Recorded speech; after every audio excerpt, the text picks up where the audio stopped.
todos, muito boa tarde, sejam bem-vindos mais uma vez aqui ao Clube de Assinantes. O senhor que tem direito a assistir com exclusividade a essa entrevista com Maurício Murucci, analista do setor de sucro e energia, lá na Safras e Mercado, que nos atende de Porto Alegre, em meio ao caos que está o estado por conta do excesso extraordinário de chuva. Boa tarde, Maurício, seja bem-vindo mais uma vez aqui, você que é sempre nosso convidado. Muito boa tarde, Giovanni, muito boa tarde, espectadores aí do Tempo e Dinheiro. Obrigado novamente aí pelo convite para a gente conversar aí sobre o mercado de açúcar e etanol. Vamos lá então, Maurício, fechou a 0,21 de alta, maltinha residual aí o julho a 19,26 centavos de dólar por libra peso, e parece que o mercado de açúcar está lutando para sair do 19, mas está difícil, né, Maurício? Tá muito difícil, né? Porque tem vetor de baixa de todos os lados que a gente observa, né, Giovanni? Primeiro, temos a safra nova aqui do centro-sul do Brasil, com um clima sem chuvas, favorecendo a moagem da cana. Fazer um trocadilho que eu sempre faço aqui, as usinas estão a todo vapor, né, Giovanni? Por conta do clima sem chuvas. É importante lembrar, Giovanni, o seguinte, quando a gente olha a notícia de agência internacional, tá? O pessoal começa a dizer, não, está faltando chuva no centro-sul, tem uma seca. Não, na verdade, nós estamos na baixa estação de chuva, está tudo normal, tudo dentro do calendário. Exatamente. E aí, isso possibilita a rápida evolução da moagem da cana, o rápido crescimento na oferta e pressão de baixa nos preços em Nova York, né, Giovanni? Na Ásia, temos dois vetores aí de baixa. Primeiro, de curto prazo. A produção da Índia e da Tailândia e da China vieram acima do esperado, tá? Por conta aí das informações das próprias entidades aí setoriais do governo, que acompanham os dados de produção, quanto por conta dos dados da Secretaria de Agricultura dos Estados Unidos, que mostraram valores até maiores que as entidades representativas de classes de cada um desses países têm informado. De fato, volumes mais altos. Mas a Secretaria de Agricultura dos Estados Unidos, com os dados prévios ventilados agora em abril, elevaram ainda mais essa perspectiva de produção, né? O segundo detalhe importante da Ásia, Giovanni, é que nesse ano, a partir do segundo semestre, nós temos o Laninha, em oposição ao El Niño. E o Laninha vai trazer a probabilidade muito elevada de chuvas de monção acima da média. Lembrando que a temporada de chuvas de monção na Ásia, né, até para quem quer tirar férias agora e viajar para a Ásia no segundo semestre, chuvas torrenciais aí de junho a setembro. Então não viaje nesse período, né? Porque senão não vai conseguir pegar praia lá. Ou seja, basicamente termina na boca da safra da colheita da Índia, né? Exatamente, Giovanni, exatamente. Então, assim, essas chuvas de monção que começam agora em junho e vão até setembro desse ano, acima da média e recuperando a quebra de safra do ano anterior, que o ano anterior teve uma quebra de safra, né? Desculpa, o ano anterior não, esse ano. Esse ano teve uma quebra de safra em relação ao ano anterior, mas essa quebra de safra não foi tão alta assim, com base nesses números do final da temporada acima do esperado. Ainda que acima do esperado, são números menores que a temporada anterior, não tão profundos assim, mas ainda assim negativamente menores, né? Então, voltando, né, Giovanni, como as chuvas de monção vão ser acima da média nesse ano de 2024, por conta do Laninha, a safra que vem, 2024-25, que vai começar em outubro desse ano, vai ser uma safra de recuperação da safra atual aí, que tá praticamente encerrada. O calendário dela termina em setembro, pelo calendário, mas o período operacional de moagem das usinas vai até maio, mais ou menos. Esse mês que a gente começou, até a primeira quinzena de maio, né? E aí nós temos também aquilo que foi divulgado recentemente por algumas entidades indianas, que é a questão que talvez vá haver mais desvio de matéria-prima do etanol para o açúcar. Eu não sei se você confirma essa informação, Maurício? Sim, sim, nós confirmamos. Há uma tendência que o governo ele mantenha os padrões mais elevados de desvio do açúcar para o etanol, a produzir mais etanol, mas o que nós alertamos aqui das safras de mercado é que haverá um limite desse desvio, né? Por quê? Por um lado, há a capacidade de produção de etanol em larga escala por parte das usinas da Índia. Sim, ela existe. Nós não negamos essa possibilidade. O que nós chamamos a atenção é sobre a capacidade de absorção, ou seja, de consumo dessa oferta, né? Porque a Índia é um país diferente do Brasil. O Brasil tem uma frota de veículos praticamente 100% flex, os veículos leves, né?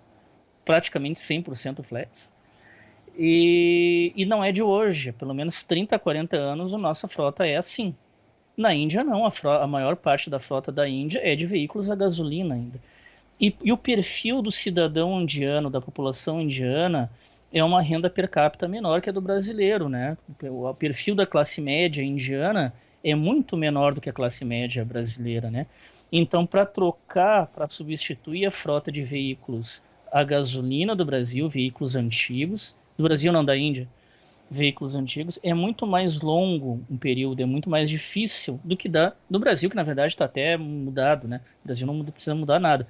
Quem precisa mudar é a Índia, e é difícil essa mudança para eles em função do PIB per capita ser muito baixo, da classe média ser muito diminuta, né? A Índia é um país, né, que tem arsenal nuclear, mas a população dela ali tem um PIB per capita muito baixo, né? E aí, qual é o reflexo disso aí, né, Giovanni? É que o governo tenta estimular a indústria de etanol, ele de fato estimula as usinas de etanol, mas as usinas não têm demanda para escoar essa oferta. E aí acaba num checkmate essa questão do etanol, né? E por isso que os Exatamente. estoques de açúcar vão subir nessa próxima safra. Maurício, nós falamos aqui na outra vez que você esteve presente, é, das fixações. Quando nós conversamos, se não me falha a memória, estava em torno de 20, 21 mais ou menos, estava nessa banda aí. E já havia um alto número de fixações. O mercado no Brasil já está, como que está o andamento agora aí, depois dessa queda de Nova York, Maurício?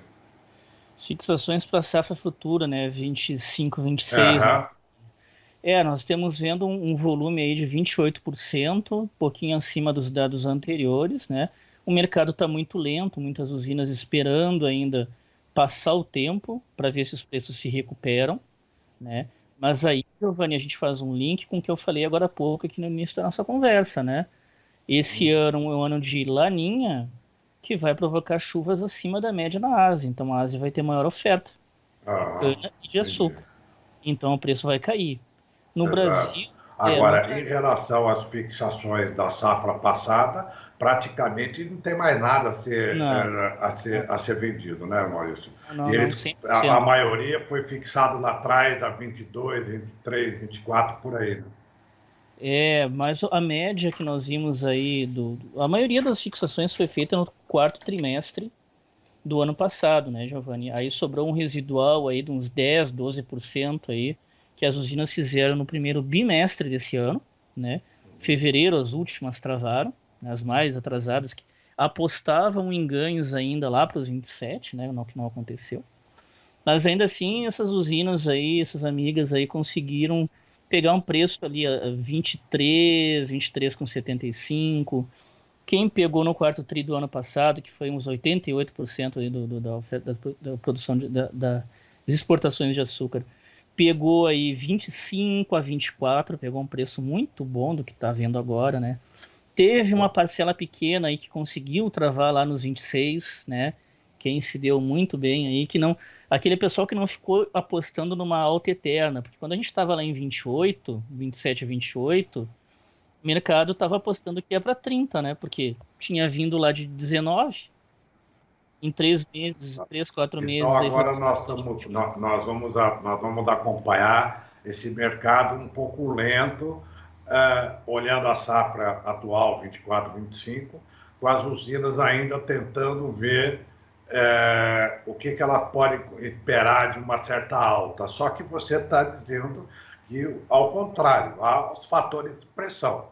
E nesse caso, eu faço um adendo, Maurício, a questão do dólar. Como que você está vendo? Hoje ele caiu bastante, para 5,10 agora, mais ou menos. Fechou na terça-feira a 5,19. O dólar tem um peso importante agora, nesse momento, ou não? Se a gente for comparar com a queda no açúcar, não, né? Porque o dólar tem esse valor. Eu sempre digo assim, você falou o dólar, né? Quando eu faço a análise, eu pego o real contra o dólar, e não o dólar contra o real. Porque daí a gente tem a noção da valorização, da desvalorização do real frente ao dólar, e a gente tem a noção do ganho da usina pela perspectiva cambial, né?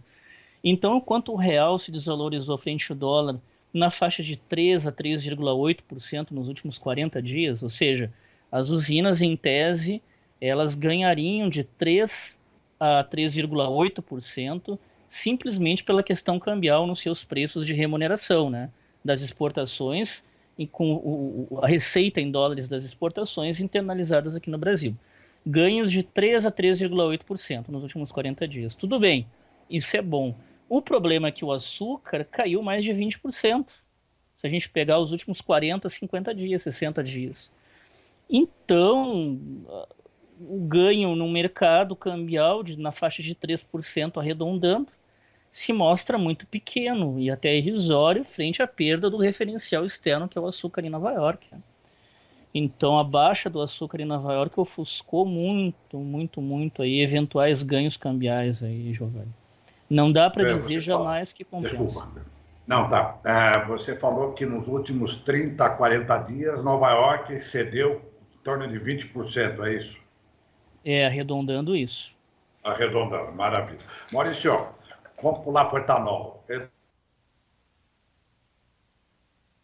do acelerador, né? Depois que a tal da taxa de conversibilidade aí vis-à-vis a gasolina ficou acima do ideal de 70%, né? Em São Paulo teve uma perda na competitividade, de fato, né, Giovanni? A relação de preços que no início de abril estava em 60%, na média geral de São Paulo, tá? A correlação de preços do etanol contra a gasolina estava em 60%. No final de abril, ela terminou em 65%, ou seja, perdeu 5 pontos percentuais de vantagem. Claro que o hidratado ainda continua vantajoso frente à gasolina, né, mesmo tendo perdido 5 pontos percentuais, e isso não surgiu ainda efeitos sobre a demanda, pelo menos das usinas, das distribuidoras para as usinas. Segundo a gente vê os dados da Única, aí, das vendas do primeiro bimestre, né, bimestre na primeira quinzena de abril, né, projetando sobre a segunda, que sempre nós fazemos uma projeção, então pode estar uma demanda de abril aí, que não saiu ainda fechada, né, de 1,8 bilhão de litros, aí acima do 1,6 de março, né, somente no Centro-Sul. Então o mercado ainda não sentiu, né, mas provavelmente ele vai sentir ao longo de maio ou no máximo até junho, né.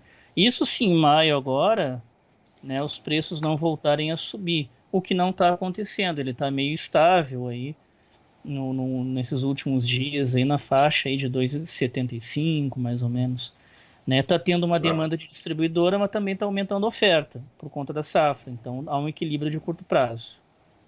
Agora, Maurício, nessa situação que você comentou, quando as usinas ainda estão um pouco mais devagar, agora no período para fixar suas exportações, que você citou em torno aí de 28%.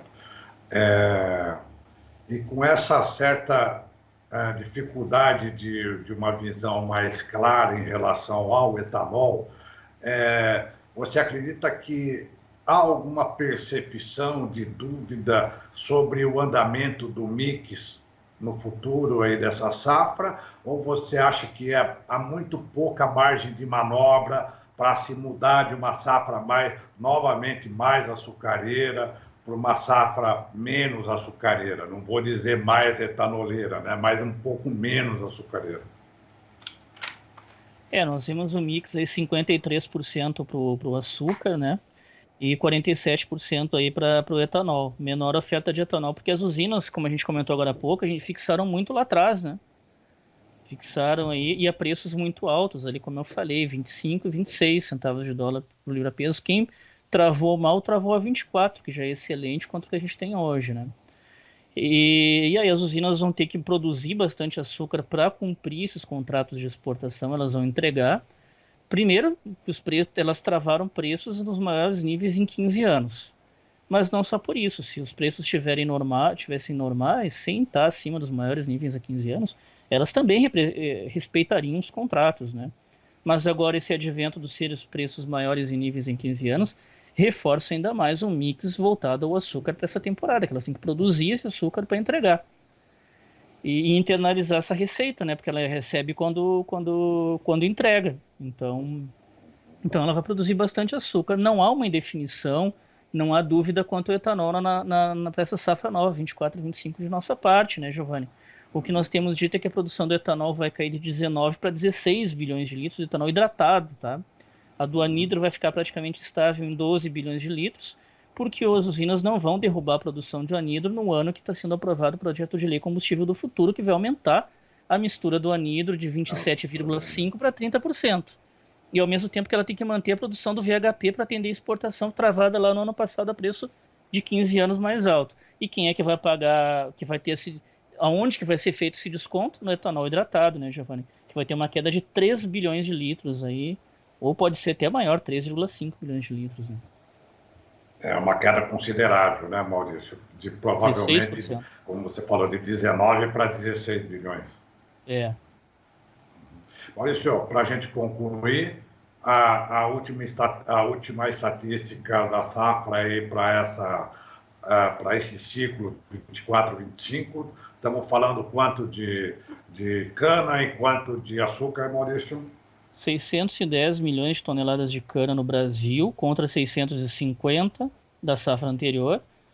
Lembrando que nossa expectativa inicial lá de dezembro era 670, mas agora é 610. Exatamente. Uhum. Aí cortamos apenas 60 milhões de toneladas, é um corte sutil, né? Que ninguém vai perceber, né? E por conta da entre-safra chuvosa que teve, não, a entre-safra seca que teve na última temporada. E a produção de açúcar, 42 milhões de toneladas hoje contra 42 da safra passada. Produção firme aí, mantendo estável, e por conta dos preços altos de 15 anos que eu comentei agora há pouco. Exatamente, ou seja, vai cair a margem de cana de uma maneira muito imperceptível, né, como você acabou de apontar, e, no entanto, ainda vai ser mantido provavelmente o mesmo patamar de açúcar, né? Exatamente essa leitura. E por isso também que Nova York não reage tanto assim no curto prazo.